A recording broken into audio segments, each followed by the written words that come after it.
जिसे कमजोर समझा गया वह इतिहास लिख गई, जिसे चौखट तक बांधा गया वह आकाश लिख गई, जिसे अधिकारों से वंचित रखा गया वो अधिकारों की आवाज बन गई, और जिसे पूरे समाज ने दबाना चाहा वो बेटी आज इस देश की शान बन गई।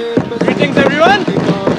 मैं ग्वालियर की उस धरती से आता हूं जिसने रानी लक्ष्मीबाई के अंतिम रणघोष को सुना था, इसलिए मैं पूरे विश्वास के साथ कह सकता हूं कि प्रश्न कभी भारत की नारी की क्षमता का नहीं था, प्रश्न था उनके प्रतिनिधित्व का।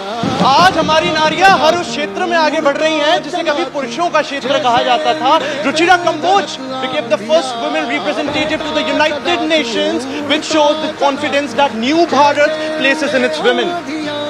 आज भारत में एक समय पे महिलाओं की महत्वाकांक्षाओं को तय किया जाता था, और आज फल्गुनी नायर जैसी महिलाएं नायका जैसे ब्रांड्स की स्थापना कर ग्लोबल मार्केट्स की दिशा तय कर रही हैं। From diplomacy to entrepreneurship, Indian women are redefining success. हमारी अध्यक्ष महोदया श्रीमती दिया कुमारी जी का पीडीकेएफ स्टोर इसका साक्षात उदाहरण है कि महिलाओं की एंटरप्रेन्योरशिप और जमीनी स्तर की राजनीति और नेतृत्व में सक्रिय रूप से महिलाओं को भाग लेने के लिए प्रेरित किया जाना चाहिए, क्योंकि इस देश की अगली प्रधानमंत्री शायद किसी गांव में अपने पिता का हाथ बटा रही है, किसी कक्षा में पढ़ाई कर रही है, या शायद किसी दुकान पर अपने परिवार को पाल रही है, लेकिन अब ये महिलाएं आपसे अवसर नहीं मांग रही, ये इस देश का नेतृत्व कर रही हैं।